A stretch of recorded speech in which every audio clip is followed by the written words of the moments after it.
पवन कल्याण ने इस बात के संकेत दिए हैं कि वो तमिलनाडु की राजनीति के पानी की थाह लेने की कोशिश कर रहे हैं। ऐसा नहीं कि वो कल जो है तमिलनाडु की राजनीति में उतरने जा रहे हैं, लेकिन उनकी भूमिका हो सकती है, इससे कोई इनकार नहीं कर सकता। और इसके जरिए वो अपना राजनीतिक कद भी बढ़ा सकते हैं। लेकिन उनका लक्ष्य क्या है, सवाल इस बात का है। उनका जो राजनीतिक लक्ष्य फिलहाल नज़र आता है कि एनडीए की ताकत को बढ़ाना, खास तौर से दक्षिण भारत में।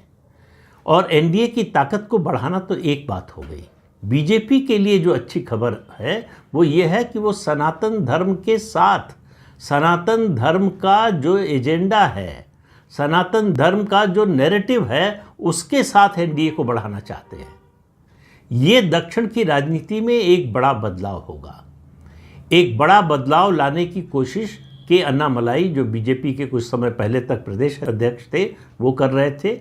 ये दोनों की कोशिश जो है घोषित रूप से उस तरह से नहीं कि अन्नामलाई की तो लगभग घोषित रूप से थी, लेकिन अभी तक जो है पवन कल्याण ने घोषित रूप से ऐसा कुछ बोला नहीं है।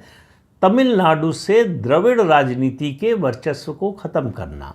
असल में खुलकर बोलना इसलिए मुश्किल है कि एनडीए का एक हिस्सा है अन्ना द्रमुक, जो द्रविड़ राजनीति की ही उपज है। तो खुलकर इस तरह से जो है द्रविड़ राजनीति को ख़त्म करना चाहते हैं या बदलना चाहते हैं, ये बात न पवन कल्याण बोल सकते हैं और न ही अब के अन्नामलाई बोल सकते हैं।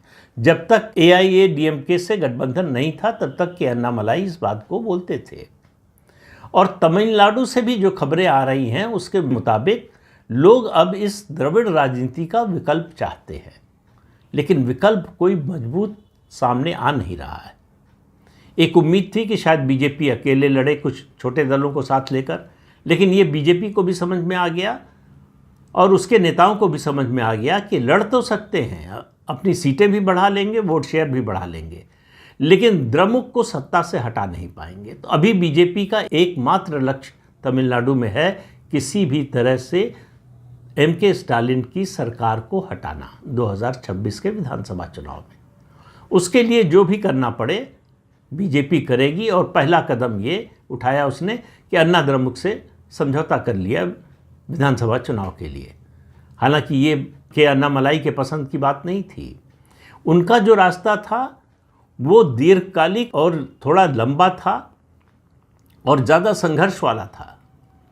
बीजेपी को लग रहा है कि उस रास्ते पर चलकर बहुत लंबे समय तक इंतज़ार करना पड़ेगा।